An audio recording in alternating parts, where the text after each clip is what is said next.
반갑습니다. 플러스 경매 김수경입니다. 오늘은 수익형 물건 이야기를 한번 해보려고 합니다. 여러분 이제 수익형 물건이다 그러면은 물론 주거용 물건 주택도 우리가 임대 놓고 그래서 월세를 뭐 제대로 받고 하면 그것도 수익형 물건이 되는 거겠죠. 근데 흔히 우리가 수익형 물건이다 이렇게 말하는 것은 주로 상가라든가 뭐 공장, 창고, 토지 뭐 이런 걸 우리가 수익형 물건이라고 보통 얘기를 합니다. 그죠?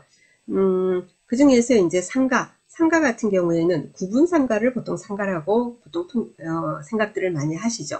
구분 상가라는 거는 큰 건물, 상가 건물이 있는데 그 중에 한 칸, 이런 걸 이제 우리가 구분 상가라고 얘기합니다. 그런 건 여러분들 보면 요즘은 그 대단지 아파트 단지 앞에 있는 프라자 상가에 그래서 뭐 병원이라든가 학원이라든가 아니면 뭐 1층에 보면은 뭐 약국, 편의점, 그리고는 뭐 무인 세탁, 뭐 세탁, 뭐 그리고 미용실, 그리고 분식집, 그리고 뭐 아주 다양하게 1층에 또 들어있죠. 그런 거 한 칸 정도 입지 좋은 거 하면은 뭐 나름 그런 것도 나쁘지 않습니다. 그렇죠. 자, 그런데 우리가 이제 상가보다도 나는 토지에 관심이 있어요 라는 분들도 의외로 계십니다. 근데 토지에 관심은 있는데 어떻게 이렇게 경매 물건 중에서 뭐 일반 매매는 중개업소를 가면 여러분이 되실 것이고, 자 근데 경매 물건 중에서 어떤 물건을 우리가 어떻게 검색을 해야 됩니까 라는 거를 여러분이 모르시는 분들도 많이 계세요. 자, 토지라고 해가지고는 여기 분류해서 물건 종류입니다. 물건 종류 보세요. 여러분 이렇게 종합 검색합니다. 검색해서 보면은 이제 물건 현황에서 제가 지금 매각 전부라고 해놨는데 매각 전부는 이제 경매 그죠? 낙찰이 된 거고 여기 진행 물건 같은 경우 지금 진행하는 거 이렇게 되겠죠. 그죠? 자, 그렇게 되고 물건 종류 같은 경우에 여기 보면은 근린 상가라는 게 금방 말씀드린 구분 상가가 되는 거고 그런데 토지에 관심이 있어요. 이런다고 해서 밑에 이렇게 토지 들어가서 검색을 했을 때 과연 투자할 만한 매력적인 물건이 많이 나오느냐라는 거죠. 그게 참 쉽지가 않더라고요. 그래서 제가 토지 투자를 위해서 고르는 물건은 어떤 물건들이냐면은 여기 위에 상업 및 업무용 있습니다. 상업용 및 업무용 중에서도 세분화되어 있거든요. 자, 여기에서 근린 상가는 아까 구분 상가라고 그래서 상가 한 칸짜리라고 얘기를 했습니다. 그래서 그거는 사실 뭐 토지 지가가 오르고 뭐 이런 거하고 별 관계가 없죠. 그리고 내가 어떻게 바꾸고 내가 혼자서 그 건물을 뭐 재건축을 한다거나 어떻게 할 수는 없는 거니까. 자, 그거는 이제 근린 상가는 정말로 월 수익형입니다. 그죠? 월세를 받아가지고 하는 거, 그죠? 근데 그 다음에 우리가 토지를 이제 얘기를 할 때 토지는 월 수익형이 아니고 시세 차익형이라고 얘기합니다. 그런데 그 토지를 뭐 아무것도 없는 그냥 뭐 전답 또는 뭐 대지 그리고 임야 이런 걸 받아서 내가 개발을 하고 뭐 건물을 올리고 임야 같은 경우는 토목까지 하고 뭐 이런 식으로 해가지고는 뭐 가치를 올리는 방법도 있지만 그게 상당히 우리가 본업이 있고 한 경우에 그리고 부동산에 아직까지는 조금 그렇잖아요. 아주 프로들도 있지만 대부분의 분들은 그렇지는 않아요. 예, 그런데 내가 토지를 하고 싶다. 예, 그러면 어떤 물건을 찾냐면은 여기 있는 근린시설하고 검색을 한다든가 아니면은 사무실 또는 창고, 공장 뭐 이런 쪽으로 이제 검색을 해보시면 됩니다. 그래서 차분차분 하나씩 이제 이번 주에 이틀에 걸쳐서 한번 해볼 생각인데 일단은 오늘은 근린시설하는 것으로 한번 매각 전부 된 걸 가지고 한번 보도록 하겠습니다.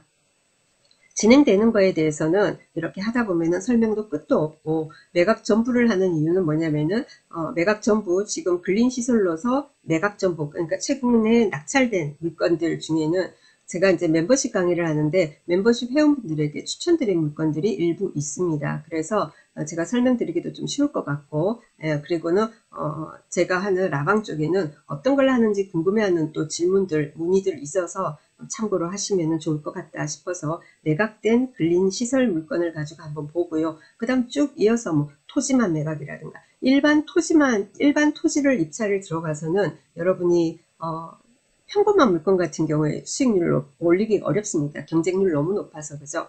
그래서 약간의 하자가 있어 보이는 토지만 매각, 토지를 매각을 하는데 경매를 하는데 토지만 있는 게 그 위에 뭔가 문제가 될 것 같은 그런 물건이 있는 경우 건물이 있다라든가 뭔가가 있을 때 이걸 과연 받아도 되는 건지 어떤 건지 그죠? 그래서 그 토지만 매각 물건에 대해서 그러니까 뭐 법정지상권 차지권에 대해서 제가 올린 강의도 있습니다.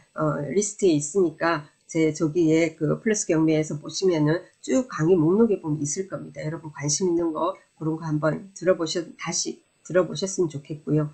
그래서 이번 시간에는 내각전부 근린시설 이걸로 해서 검색을 해서 물건을 보도록 하겠습니다. 어떤 물건이 자 이렇게 이제 그러면 리스트가 나오는데 여기 첫 번째 사건 보면은 연천군 사건이 나옵니다. 전공의뢰 사건이 나오는데 자, 이 물건 같은 경우 보면은 감정가 1억 1천 정도에서 뭐 유찰됐다가 요거 같은 경우에는 또 불허가 됐다가 어쩌다가 하다가 지금 이렇게 감정가 대비 125%에 낙찰이 됐고 그리고 그 다음 두 번째 사건은 감정가 대비입니다. 뭐 45%, 75% 이렇게 됐는데 여기 10월 26일 날 낙찰된 경기도 용인시 처인구 삼가동의 이 물건 같은 경우에는 금액이 뭐죠? 감정가가 14억 2,100인데 그죠?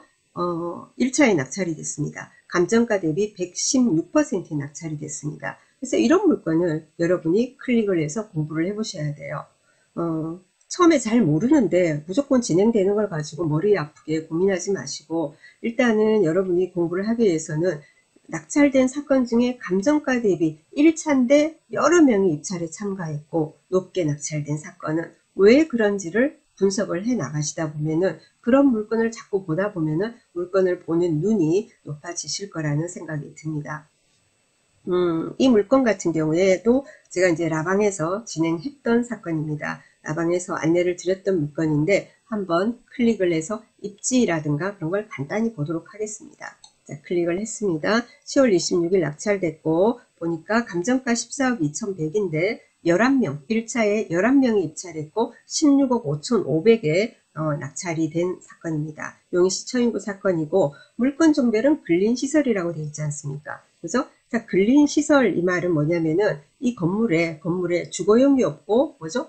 근생이 있다라는 상가가 있다 이 말이죠. 지난주에 제가 올려드린, 그죠? 많은 또 유튜버들이 올리셨더라고요. 청담동 꼬빌, 그래서 감정가 52억짜리, 그래서 이제 입찰 다 됐습니다. 자, 그 물건 같은 경우, 그런 것도 근린시설이죠. 네, 그것도, 그죠? 땅이 있고, 거기 빼곡하게 아주 그냥 용적률 건폐율 제대로 찾아가지고 지은, 우리가 볼 때 진짜 빌딩, 꼬마 빌딩입니다. 근데 이것도 근린시설이에요. 근데 이 물건은 한번 보겠습니다. 여기 보니까 밑에 입지는 조금 이따 볼게요. 토지 볼게요. 지금 감정이 얼마입니까? 14억 2,100입니다. 감정이 14억 2,100이에요. 자, 그런데 토지 감정이 어떻게 됩니까? 토지 감정이 13억 1,900 얼마, 그래서 13억 2천 가까이 됩니다. 그리고 건물 감정은 1억도 안 됩니다. 9,500선입니다. 자, 그럼 이 물건은 우리가 뭘로 봐야 될까요? 이 물건에 11명이 입찰에 참가한 사람들은 이 건물 보고 있을까요? 아니지 않습니까? 토지를 보고 한 거 아니겠습니까? 그래서 그 토지 입지라든가 그런 걸 보고 있겠죠. 자, 토지를 보실 때는 입지를 보고, 그죠? 입지를 보고 그 주변에 뭐가 있는지, 뭐 그리고 대단지 아파트 단지가 있는지, 아니면 어떤 지역적인 호재가 있는지, 그리고 또 뭐 IC하고 가까운지 여러 가지 그런 걸 보게 됩니다. 그죠? 그런 거 이제 보고 그리고 땅 모양도 보게 되죠. 도로가 있는데 땅 모양이 길쭉한데 도로에 접하는 부분은 좁고 뒤로 굉장히 길다 이러면은 이쁜 땅이 아니잖아요. 이왕이면은 도로에 접하는 부분이 긴 그런 땅이 또 좋은 땅이겠죠. 그죠? 그리고 적당한 어떤 모양 같은 것도 잘 봐야 하고 그렇습니다. 그래서 이 물건 같은 경우에는 한번 봅시다. 위치 지도부터 한번 열어볼게요. 자, 지도 여니까 바로 뭐가 나오냐면은 에버라인 3가역에서 나옵니다. 에버라인 3가역에서 나오고요. 그리고 여기 앞에 보니까 그래서 여기 보니까 그 두산이브 아파트 1단지, 2단지, 3단지 그리고는 옆에 또 뭐 아파트들 그죠? 대단지 아파트 단지가 쭉 있고요. 세대수는 지도에서 이렇게 확대를 하면은 이렇게 세대수가 보입니다. 그러면은 이 물건이 바로 여기 있는 요 본이라고 되어 있는 이 물건인데 그러면 여기 이제 쭉 몇 세대란 게 있겠다 그죠? 그리고 여기 보면은 요 밑에 있는 요 아파트 두산입 1단지 보세요. 하얀 게 도로입니다. 그죠? 이게 주출입구다. 그죠? 여기가 주출입구가 되는 거죠. 그죠? 그럼 여기서 이렇게 차를 타고 나오게 되겠죠? 그래서 이렇게 가게 됩니다. 자, 그리고요. 여기 같은 경우 2단지, 두산입 2단지 같은 경우에도 어떻게 됩니까? 여기 되죠. 그래서 이렇게 쪽으로 또 나가게 됩니다. 자, 그리고요. 여기 이제 역으로 가기 위해서는 그렇게 되고, 그리고 인근에 여기 보면은 이 용인시청 있고요. 용인시청 있고 경찰서 있고 뭐 이렇게 돼 있는데, 여기 쭉 이렇게 하면은 여기 보면은 다 가는 입구에 보이는 쪽에 있는 이 모퉁이에 있는 땅이에요. 지금 이거 보면은 땅이 조그맣네요. 네모나게. 그건 아니고요. 여기 필지 보면은 아까 필지가 여러 개 있었거든요. 네 필지예요. 그래서 이건 대표적으로 177-8번지 이 필지하고 여러 개 합해서 네 필지입니다. 그래서 여기 사진을 한번 자세히 보면은요, 땅 모양은 정확하게는 내 필지가 어떻게 되어 있냐면은 이런 모양으로 되어 있는 거예요. 그죠? 이런 모양으로 되어 있어요. 그래서 이 도로에 접하고 땅 모양도 이렇게 이런 식으로 되어 있는, 그죠? 그래서 모양이라든가 입지라든가 이런 걸 여러분이 보시면은 이제 클릭을 하면 반드시 도로에 어느 정도로 접하고 땅 모양이 어떻게 되어 있는지, 이런 것을 정확하게 여러분 보셔야 되고, 그리고 항상 여기 보면은 금방도 말씀드렸지만 첫 번째 필지 번지가 나오고 외에 3필지 이렇게 나옵니다. 그런데 지도를 클릭을 하지 않습니까? 그러면은 첫 번째 요것밖에 안 나와요. 그죠? 그래서 요 모양이 아니라는 거예요. 그래서 그 옆에도 쭉 있었죠. 그죠? 그런 것까지도 정확하게 확인하시고, 그리고 인근에 지금 제가 아파트 단지 설명을 드렸습니다. 요 아파트 단지들이 있으면은 주 출입구 해가지고 이 출입구에서 만약에 사람들이 나와서 역으로 간다면 어디로 갈 것인가? 예를 들면은 뭐 외곽에 있는 도시여서 IC로 올린다면은 IC로 가는 길목에 있는 거냐 아니냐라는 것도 굉장히 중요하겠죠. 그죠? 예를 들면 지금 이 물건이 여기에 있는데 여기에 있지 않고 이쪽 반대쪽으로 간다면 약간의 가치는 또 달라지리라는 생각이 듭니다. 그래서 그런 식으로 보시는 겁니다. 그래서 이거는 토지가 210평, 그리고 건물도 지금 사진을 여러분 보시면 아시겠지만 단층짜리 허름하게 이렇게 되어 있지 않습니까? 그래서 건물이 아니고 이런 것 역시 토지라는 관점에서 본다라는 겁니다. 여러분이 근데 텅 비어있는 어떤 나대지 상태를 만약에 여러분이 매각을 그죠? 경매 낙찰을 받는다든지 아니면 중개물건으로 산다든지 그런 경우에도 그 땅을 그대로 그저 텅 비어있는 상태로 그대로 보유를 하시면 안 되죠. 그렇게 해가지고 그런 땅을 우리가 비사업용 토지라고 합니다. 자, 그렇게 보유를 하다가 매도를 하게 된다 이러면은 세금 부분에 있어서 불이익이 많습니다. 그래서 어차피 건물을 뭐 1, 2층이라도 뭐 가건물 형태라도 뭔가 이런 거라도 하나 짓긴 지어야 돼요. 그러니까 이렇게 돼 있는 물건을 하시는 게 좋은 거죠. 그래서 뭐 여기에다가 건물을 제대로 보고서 원하신다면 올리셔도 되고 아니면 이런 그 뭐 야트막하게 단층이라도 되어 있으니까 약간의 리모델링을 거쳐서 임대를 줘서 그 임대료를 가지고 임대 나갈 거 아닙니까? 여기 아파트 단지 앞에 마트도 들어올 수 있고 뭐든지 들어올 수 있는 자리예요. 그러면은 이런 거를 먼저 월세를 받아가지고는 은행 이자 내고, 자, 그렇게 하다 보면은 몇 년 지나면은 땅값은 오르는 겁니다. 그죠? 땅값도 그렇게 잘 오릅니까? 땅값이 많이 오르고 있어요. 땅값도. 어느 땅이든지 간에 땅값은 오릅니다. 예를 들면은 요 물건도 우리 한번 볼까요? 이 물건 한번 봅시다. 요거 대표 지번에 대해서 우리가 한번 공시지가의 변동이라도 변동사항이라도 한번 볼게요. 일반 시세 뭐 이런 것은 당연히 일반 매매가, 일반 중개 시세가 오르면은 공시지가도 오르는 거 아니겠습니까? 그래서 공시지가를 가지고 우리가 한번 변화되는 것을 한번 보도록 하겠습니다. 빨리 안 열리네요. 열렸어요. 자, 이게 아까 첫 번째거든. 네 필지 중에서 제일 먼저 나와 있는 지번 177-8번지입니다. 지금 개별 공시지가가 어떻게 되어 있죠? 제곱미터당 162만 2천원 되어 있습니다. 2021년 1월 기준입니다. 그래서 연도별로 봅시다. 연도별로 보니까 162만 2천원. 1년 전에, 그 다음에 뭐 2019년도, 18년도, 17년도, 16년도 이런 식으로 연도별 나와 있습니다. 한 5년 동안 얼마 변하고 있는지 한번 볼까요? 2016년 1월 기준의 지가, 개별 공시지가는 어떻게 됩니까? 137만 8천원.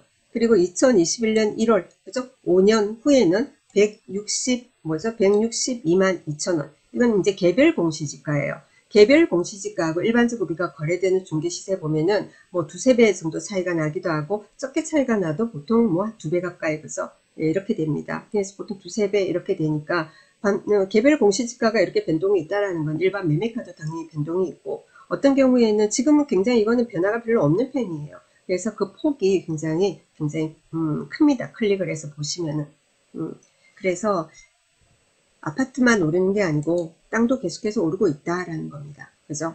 그래서 이런 거를 이제 토지라는 관점에서 이렇게 보게 되는 겁니다. 그래서 이런 물건은 좀 금액대가 좀 된다, 그죠? 예, 그런 것도 있고, 그리고 아주 작은 거, 이런 거 시켜 드린 것도 있습니다. 요것도 이제 알박기식으로 진짜, 뭐 가운데 들어간 알박기는 아니지만 코너에 아주 작은 땅이었는데, 뭐 나름 가치가 있다라고 해서 소개를 드렸었고, 간단히 넘어가고요. 그 다음에 또 뭐냐면은, 10월 21일 날 낙찰된, 다 제가 라방에서 이렇게 멤버십 추천 물건으로 진행을 한 겁니다. 예, 경기도 여기 의정부 자일동 뭐 이런 것도 있고 또 이것도 뭡니까? 요거 볼까요?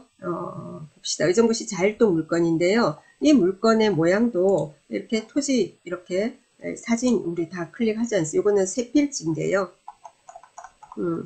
쭉 내려가면서 필지가 요렇게 나와 있군요. 그죠? 그래서 요것도 첫 번째 요거 하나만 나와 있고 그리고는 다른 거, 요 같이 요거 옆에 거 4번도 같이거든요. 그래서 요런 어떤 땅 모양. 그래서 이렇게 이 도로 쪽이고요. 도로 쪽이고 여기를 개천을 건너서 바로 보이는 이 땅이에요. 그래서 이런 어떤 전체적인 이제 이 물건이 놓여 있지 그리고 땅 모양 예, 그런 걸 보고 이것도 진행을 이제 소개를 드렸던 물건입니다. 감정가 22억 조금 넘는데 두 명이 이제 입찰해가지고는 이제 낙찰이 됐어요. 자, 요것도 22억 중에서 토지 감정은 18억 4,800. 그래서 거의 이것도 이제 토지라는 개념으로 보게 되는 거죠.